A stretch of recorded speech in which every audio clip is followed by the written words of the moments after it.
Hallelujah धन्यवाद देव आसतु प्रिय माने आमे प्रभुंकर महिमा निमंते परमेश्वर मुखर निर्गत होता से वाक्य आम पाठ करवा। यह हूँ पवित्र शास्त्र अटे। आम से शास्त्र मतरु आम जानिबा जे परमेश्वर निकट रे क्यों जिनिस नत हेबो से विषय आम जानिबा निमंते आपण मन सावधान हुंतु आउ प्रस्तुत हुंतु। धन्यवाद। आसंतु विडंबन करी वीडियो को आरंभ करवा।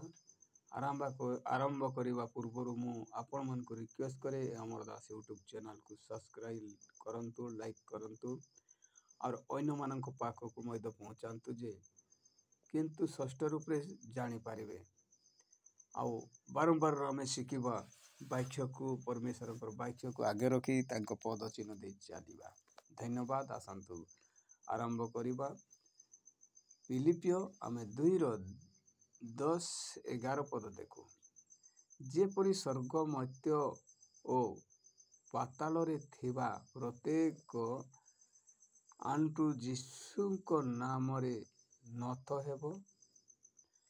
10 पद रे लिखा जाय अच्छे जेते स्वर्ग मर्त्य पाताल रे थिबा समस्त जीव जंतु कर आंटू नत हेबो यीशु नाम रे। 11 रे लिखा जाय अच्छे प्रिय माने पुणी पिता ईश्वर गौरव निमंते प्रत्येक जिहा यीशु प्रभु बोली स्वीकार करिबो। Praise the Lord. यीशु को बारंबार प्रभु बोली करी स्वीकार करिवे परमेश्वर ईश्वर गौरव निमंते। ए जगह के हेले अन्य पक्ष देकी स्वर्ग राज्य रे प्रवेश करि परिबे नाही, किंतु सर्वव्यापी परमेश्वर यीशु ख्रीष्ट देह दे ही प्रवेश करि परिबे। तेणुक आमे समस्ते आस एकत्रित होई परमेश्वर गौरव करिवा।